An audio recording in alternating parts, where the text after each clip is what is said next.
hambatan berpikir kritis, bahwa kita memang adalah makhluk yang rasional, tetapi kenapa sih kita seringkali terjebak pada cara pikir yang irasional? Nah, padahal kalau kita melihat manusia kan fitrahnya itu ya rasional, sama dengan pertanyaan manusia itu fitrahnya baik, tapi kenapa ada yang melakukan kejahatan? Nah, manusia yang irasional dan manusia yang berbuat jahat itu disebabkan oleh hambatan, yaitu hambatan berpikir kritis bagi manusia yang irasional dan hambatan untuk berbuat baik bagi manusia yang berbuat jahat. Nah, berbicara mengenai hambatan berpikir kritis, terdapat setidaknya 7 hambatan berpikir kritis, yaitu bias kognitif. Yang kedua adalah kekeliruan dalam logika atau fallacy. Yang ketiga distorsi. Yang keempat rasionalisasi. Yang kelima proyeksi. Yang keenam egosentris. Dan yang ketujuh sosiosentris. Nah, mari kita elaborasi ketujuh hambatan berpikir kritis ini agar kita dapat meningkatkan kemampuan berpikir kritis kita menuju manusia yang rasional. Nah, yang pertama adalah bias kognitif. Apa sih bias kognitif itu? Tahu nggak teman-teman, sering loh melakukan penipuan terhadap diri teman-teman sendiri. Dalam berpikir kritis itu disebut sebagai manipulasi diri, atau sederhananya itu disebut sebagai bias kognitif. Nah, bias kognitif adalah kecenderungan untuk mengambil keputusan atau mengambil tindakan dengan cara yang tidak logis, karena ia mendasari pilihan dan keputusannya itu dari nilai-nilai, ingatan, sosialisasi, atau atribut-atribut pribadi lainnya. Dengan kata lain, bias kognitif ini mengacu pada pola pikir yang berakar dari cara kerja otak kita. Sehingga kita harus mengetahui apa saja jenis-jenis dari berpikir. Dalam hal ini kita harus mengetahui apa saja jenis-jenis dari bias kognitif dan bagaimana solusi agar kita terhindar dari bias kognitif. Untuk lebih jelasnya kita akan menjelaskannya pada bab-bab depannya. Nah, kita mengambil satu contoh dulu terkait salah satu bias kognitif, yaitu bias konfirmasi. Nah, bias konfirmasi itu adalah kecenderungan untuk mencari, menginterpretasi, dan mengingat informasi yang membenarkan keyakinan atau hipotesis awal seseorang, sementara mengabaikan atau tidak mengikuti informasi yang sebenarnya dapat membantah keyakinan kita. Nah, contoh misalnya seseorang yang percaya pada Apple selalu terdepan dalam inovasi, atau kita sebut sebagai Apple fanboy, itu cenderung mencari informasi yang mendukung keyakinannya, yang tentu dia melihat bahwa ada sumber-sumber yang mempertanyakan kelemahan produk teknologi lain dan hanya menerima informasi yang mempertegas keunggulan Apple.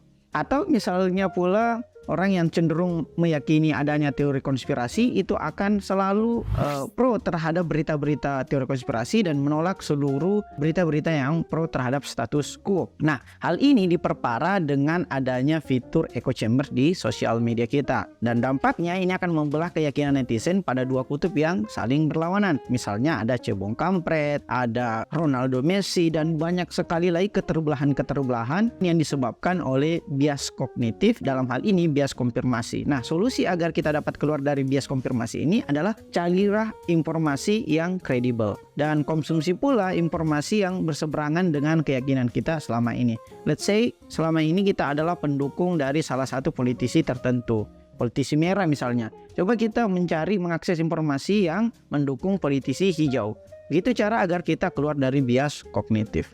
Nah, hambatan berpikir kritis yang kedua adalah kekeliruan logis. Nah, misalnya teman-teman biasa mendapati proposisi-proposisi atau pendapat-pendapat yang berbunyi seperti ini, semua laki-laki itu buaya. Nah, padahal kan ketika perempuan mengatakan semua laki-laki itu buaya, dia juga kan anak dari seorang laki-laki, yaitu bapaknya, berarti dia anak buaya dong. Nah, dalam logika atau berpikir kritis ini disebut sebagai kekeliruan logis atau kekeliruan penalaran. Nah, per definisi kekeliruan logis atau fallacy ini berkaitan dengan cara kita membuat klaim dan menyusun argumen pada saat itu.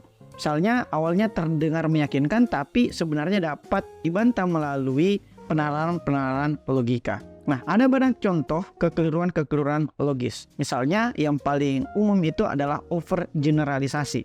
Nah, contoh-contoh lain atau jenis-jenis kekeliruan logis lain kita akan jelaskan pada bab-bab ke depan. Nah, misalnya overgeneralisasi ini adalah menarik kesimpulan yang sifatnya umum berdasarkan contoh atau data yang sangat-sangat terbatas atau contoh yang sangat-sangat khusus. Misalnya seperti argumen di awal tadi, yaitu semua laki-laki itu pada dasarnya adalah buaya, atau orang Batak itu kasar, atau orang Makassar itu suka demo yang anarkis, atau orang Yahudi itu licik. Padahal nggak semua Yahudi licik atau tidak semua Yahudi itu Zionis gitu, atau orang Islam itu teroris hanya karena melihat perilaku ISIS, yang mana ISIS itu adalah ciptaan Barat juga. Nah, solusinya jangan mengumumkan, jangan mengeneralisir sesuatu yang sifatnya khusus, karena data yang terbatas tidak akan bisa menghasilkan kesimpulan yang komprehensif.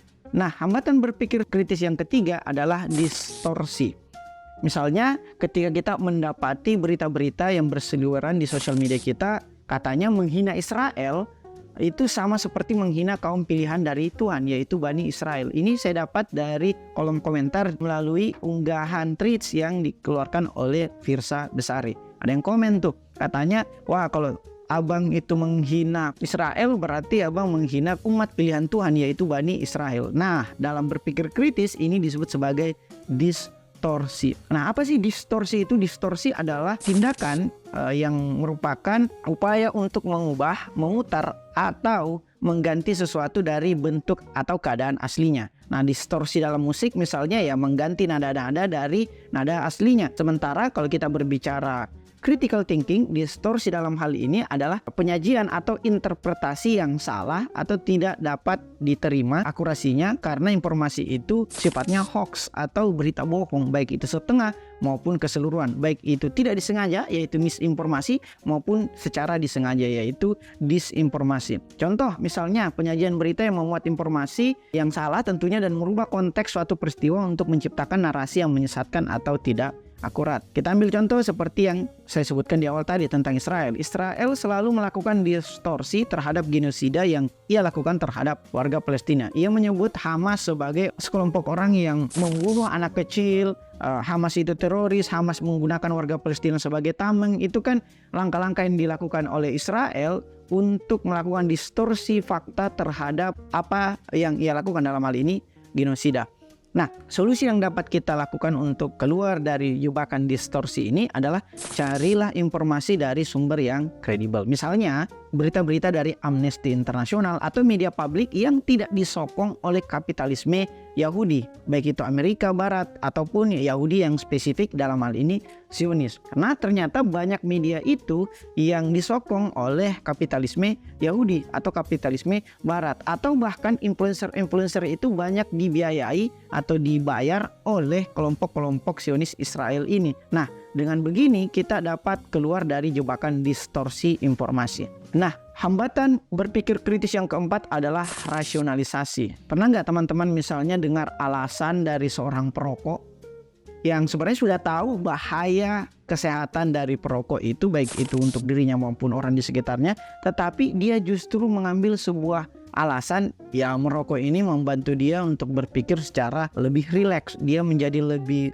flow, dia menjadi lebih fokus untuk bekerja dan berpikir. Nah, dalam berpikir kritis ini, hal tersebut disebut sebagai rasionalisasi, atau gampangnya ini disebut sebagai cocok logi. Nah, rasionalisasi itu adalah merujuk pada tindakan atau proses dalam menjelaskan atau memberikan alasan yang sepertinya rasional atau logis dalam mengambil suatu kesimpulan atau tindakan, padahal itu berasal dari sebuah pilihan atau keputusan yang emosional, yang sifatnya naluri, yang sifatnya impulsif.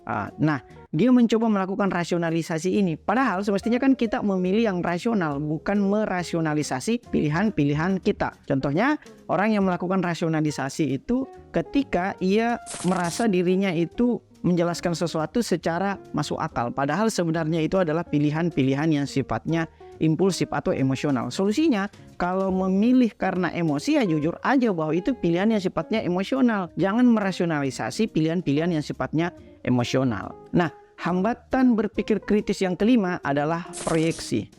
Misalnya ada pertanyaan-pertanyaan yang berbunyi, apakah teman-teman pernah merasa, atau ini kondisi-kondisi peristiwa-peristiwa yang teman-teman pernah mengalami, misalnya Anda dituduh atau bahkan Anda menuduh bahwa orang lain, teman Anda itu tidak berpikir logis, padahal Anda sendiri juga tidak berpikir logis. Nah, di dalam critical thinking ini disebut sebagai proyeksi. Proyeksi sendiri itu sebenarnya kalau kita melacak akar historisnya itu adalah teori yang dijelaskan oleh Sigmund Freud dalam psikoanalisis, bahwa proyeksi itu terjadi ketika seorang menolak aspek-aspek yang sebenarnya ada dalam dirinya sendiri yang tentunya ia tidak sukai, lalu mengatribusikan aspek tersebut kepada orang lain. Nah, dengan kata lain, individu ini menggunakan proyeksi dan kemudian menjadikan proyeksi tersebut berada pada diri orang lain. Padahal itu ada dalam diri mereka sendiri. Contoh, rasa cemburu yang berlebihan. Seorang yang merasa cemburu terhadap pasangannya selalu merasa bahwa pasangannya ini tidak setia, pasangannya ini selalu menjalin komunikasi dengan banyak orang, padahal ia merasa insecure terhadap dirinya sendiri. Contoh lainnya misalnya ketidakmampuan seseorang dalam menghadapi kemarahan. Dia merasa bahwa orang lain atau pasangannya itu adalah pasangan yang pemarah, padahal dia sendiri adalah orang yang pemarah. Inilah yang disebut sebagai teori proyeksi dari Sigmund Freud. Dia sama kayak proyektor, dia melemparkan informasi atau atribusi kepada pihak lain padahal itu bersumber dari dirinya sendiri. Nah, solusi bagi kita yang terjebak pada proyeksi ini adalah sebelum kita mengkritisi orang lain atau memproyeksi atribusi kita kepada orang lain, kritik dulu diri sendiri. Sebelum kita mengkritik luar diri, kritik ke dalam diri atau muhasabah atau introspeksi. Nah, hambatan berpikir kritis yang keenam adalah egosentris. Nah, orang kritis itu selalu dianggap orang yang hanya merasa benar sendiri. Nah, itu mah bukan kritis, itu egois. Justru dalam berpikir kritis itu, egosentrisme adalah hambatan berpikir kritis itu sendiri. Egosentrisme adalah kecenderungan manusia untuk melihat dunia hanya dari perspektifnya sendiri, atau dalam bahasa Herbert Marcuse itu disebut sebagai one-dimensional man, bahwa kita tidak mempertimbangkan pandangan dan perasaan orang lain. Nah, egosentrisme ini melibatkan ketidakmampuan untuk mengadopsi berbagai sudut pandang atau sudut pandang orang lain dan memahami situasi dari perspektif mereka. Contoh, misalnya di media sosial, kadang-kadang kita menunjukkan egosentrisme kita dalam melakukan atau menyebarkan konten-konten kita.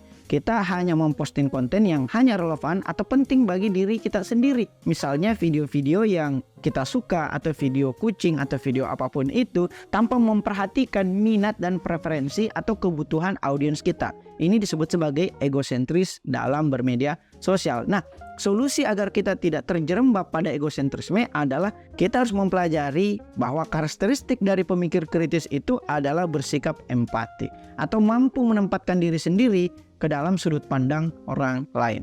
Adapun hambatan berpikir kritis yang terakhir atau yang ketujuh adalah sosiosentrisme. Misalnya kita sering mendengar orang Indonesia itu ramah-ramah. Padahal menurut laporan Microsoft bahwa orang Indonesia, dalam hal ini netizen Indonesia, adalah salah satu netizen di dunia yang paling tidak ramah atau paling tidak sopan atau paling kasar. Nah, jangan-jangan kita terjebak pada sosiosentrisme. Sosiosentrisme sendiri adalah pandangan dunia atau orientasi sosial yang melibatkan penekanan pada kelompok sosial atau budaya tertentu daripada individu. Nah, dalam konteks sosiosentrisme, individu itu melihat dunia melalui lensa nilai, norma dan keyakinan yang dipegang oleh kelompok sosial atau budaya mereka. Dan mereka cenderung mengukur nilai dan norma dari kelompok lain berdasarkan standar mereka sendiri. Ada banyak jenis-jenis sosiosentrisme. Misalnya, kita sosiosentrisme berdasarkan ras atau bangsa, bahwa ya orang Indonesia itu paling ramah, orang Yahudi itu licik, orang Cina itu pelit dan sebagainya. Itu sosiosentrisme. Yang kedua, sosiosentrisme berdasarkan agama. Orang Islam itu adalah agama yang paling toleran, agama lain itu adalah agama yang sesat, kafir dan sebagainya. Yang ketiga, sosiosentrisme berdasarkan kelas sosial. Nah, orang miskin itu adalah orang yang malas kerja, orang kaya itu adalah orang yang sangat berbudi luhur. Sosiosentrisme yang keempat adalah berdasarkan gender, bahwa ya laki-laki itu adalah pemimpin sementara perempuan itu hanya pengikut. Dan yang kelima, sosiosentrisme berdasarkan suku, bahwa ya orang Jawa adalah orang yang paling mampu memimpin Indonesia sementara orang lain itu hanya manut aja kepada orang Jawa. Nah, solusi agar kita tidak terjerembab pada pola pikir sosiosentrisme adalah jangan merasa bahwa kelompok kita itu benar karena itu adalah kelompok kita, dan jangan merasa kelompok lain itu salah karena itu bukan kelompok kita. Perbanyaklah bergaul, atau dalam bahasa sederhananya ya lu ngopi nggak terlalu jauh bro. Nah, itulah 7 hambatan berpikir kritis agar kita dapat menuju manusia yang rasional. Terima kasih. Wassalamualaikum warahmatullahi wabarakatuh.